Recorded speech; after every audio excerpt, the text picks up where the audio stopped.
کے بعد آپ نے ایک آیت پیش کی انکم وما تعبدون من دون اللہ حسب جہنم انتم لہا واردون، اور آپ نے سوال اٹھایا کہ مولوی صاحب آپ کے دعوے کے مطابق اگر وہ لوگ انبیاء اولیاء کی پکار کرتے تھے تو قرآن کہتا ہے وہ اور ان کے معبود جہنم میں جائیں گے۔ حالانکہ یہ ساری تفاسیر میں وضاحت موجود ہے، ساری تفاسیر میں وضاحت موجود ہے، لیکن میں آپ کو اس تفسیر کا حوالہ دوں گا جو آپ کی پسندیدہ ہے۔ محترم، یہ ہے میرے پاس تفسیر ابن عباس جس سے آپ نے دلیل دی، اور تفسیر ابن عباس میں جہاں سائڈوں پر صورتوں کے نام لکھ کر ان کے متعلق روایات نقل کی گئی ہیں، وہاں یہ روایت نقل ہے تفسیر ابن عباس میں، فرماتے ہیں کہ عن ابن عباس قال ما لما نزلت انکم وما تعبدون من دون اللہ حسب جہنم، یہ جو آپ نے اعتراض کیا ہے نا احسان صاحب کہ اگر وہ اولیاء کی اور نبیوں کی پکار کرتے تھے تو پھر قرآن کہتا ہے معبود اور عابد دونوں جہنم میں جائیں گے، یہ کفار قریش کے ایک سردار ابن زباری نے بھی یہ اعتراض کیا تھا۔ یہ آپ کا صرف اعتراض نہیں، یہ یہودیوں سے اعتراضات ایسے آ رہے ہیں جو آپ کر رہے ہیں۔ یہ سنیے، میری بات نہیں، یہ حضرت ابن عباس رضی اللہ تعالیٰ عنہ کی روایت ہے۔ فرماتے ہیں کہ جب یہ آیت نازل ہوئی تو قال ابن الزباری عبد الشمس والقمر والملائکہ وعزیر فکل ہؤلاء فی النار۔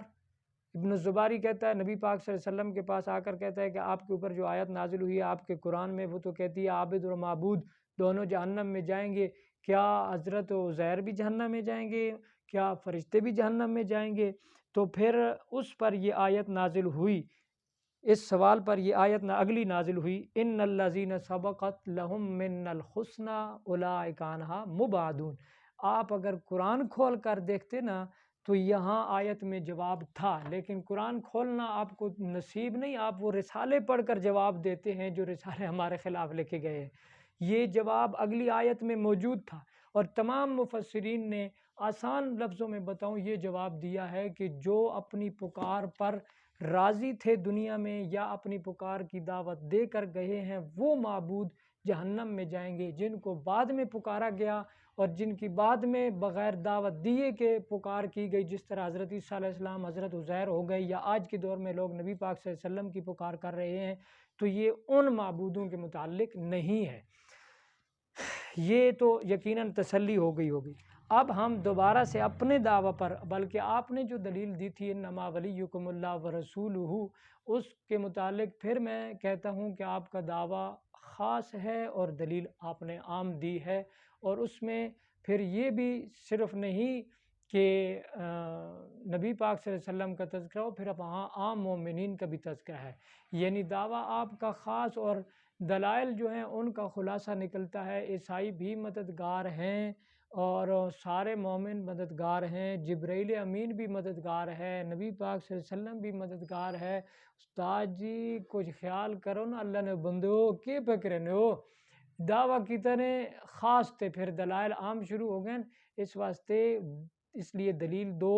اپنے دعویٰ پر، جو آپ نے دعویٰ کیا ہے اس پر دلیل دیں گے، آگے کام چلے گا۔ اب ہماری دلیل وہ باقی ہے، وقال ربکم ادعونی استجب لکم ان الذین یستکبرون عن عبادتی سیدخلون جہنم داخرین، اور اس کے علاوہ ہے تیسرے پارے سورہ آل عمران میں انک سمیع الدعاء، حضرت زکریا علیہ السلام نے کہا تھا، اور اسی طرح سورہ ابراہیم میں بھی مختلف دلائل ہیں، بہت دلائل ہیں، لیکن آپ اپنے دعویٰ پر پہلے دلیل پیش کریں، اور دلیل بھی قطعی الدلالت قطعی الثبوت دینی ہوگی۔ یہ بات کہ تدعوہم کی ہوم ضمیر کا مرجع کیا ہے، میں بڑا حیران ہوں آپ کی علمیت پر کہ آپ آیت کو نہیں دیکھتے، بس وہ جو رسالوں سے سوال ملے ان کو اٹھا کر دیا۔ آیت کو اگر دیکھتے تو پتہ چلتا کہ مرجع کیا بنتا ہے۔ میاں آیت میں ہے تدعوہم لا یسمعوا دعاءکم، ایک تو یہ الفاظ ہیں، اور آگے ہیں ویوم القیامت یکفرون، اب جو انکار کرنے کی صلاحیت رکھتے ہیں اور جو کسی دور میں سننے کی صلاحیت رکھتے ہوں، پھر اس صلاحیت سے وہ ختم ان کی وہ صلاحیت ختم ہو گئی ہو تو وہ لوگ مراد ہیں نا میاں۔ آپ کا مقصد یہ ہے کہ پتھر مراد ہیں، پتھروں میں تو سننے کی صلاحیت ہی نہیں ہوتی۔ اور آگے جو آیت میں موجود ہے کہ ما یملکون من قطمیر، کہ وہ کسی چیز کے یعنی ایک چھوٹے سے ذرے کے بھی مالک نہیں، تو ملکیت کس کی ہوتی ہے؟ ملکیت پتھروں کی نہیں ہوتی۔ اس لیے محترم تدعوہم کی ہوم ضمیر کا مرجع وہی بزرگ تھے جن کی وہ پوجا کرتے تھے۔ اگر ایسے نہیں سمجھ آتی تو یہ ہے جناب ہمارے پاس آپ کے بہت معتبر بزرگ کی تفسیر کا حوالہ ہے ایک، یہ ہے ضیاء القرآن پیر کرم شاہ بھیروی۔ بڑی بڑی ہم نے اچھے آلات رکھے ہوئے ہیں، علامہ صاحب بڑے اچھے آلات۔ یہ کیا کہتے ہیں استدعوہم کے ہم ضمیر کے متعلق کہتے ہیں کہ وہ جو کم بخت فرشتوں کو یا اللہ تعالیٰ کے مقربین کو پکارتے ہیں وہ اس لیے جواب نہیں دیں گے کہ ان گمراہوں نے انہیں خدا سمجھ رکھا تھا، حالانکہ وہ خدا بننے سے بالکل الگ تھے۔ بس وہ ایسے لوگوں کی فریاد کا کیوں جواب دیں گے جن پر اتنی بڑی تہمت لگا رہے ہیں؟ یعنی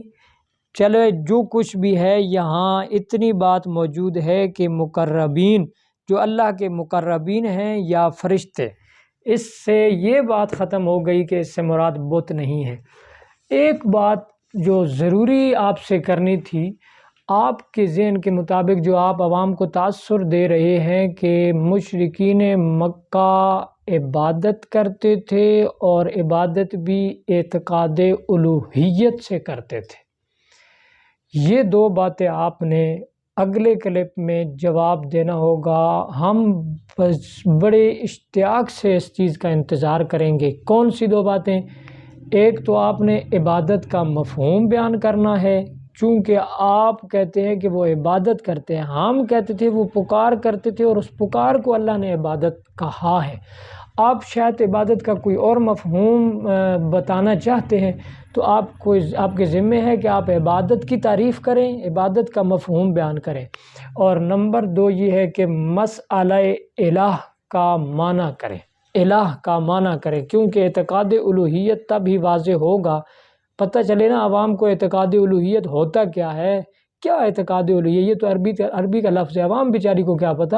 الوہیت کا معنی کریں گے تو لوازمات الوہیت کے بیان کریں گے نا، پھر پتہ چل گا یا آپ کو بھی پتہ چل جائے گا کہ ہم جو کام کر رہے ہیں وہ غلط کر رہے ہیں۔ الہ کا معنی اور عبادت کا مفہوم یہ آپ کے ذمے ہے، آپ نے لازمی ہمیں بتانا ہے، ہم بڑی انتظار کریں گے انشاءاللہ۔ اور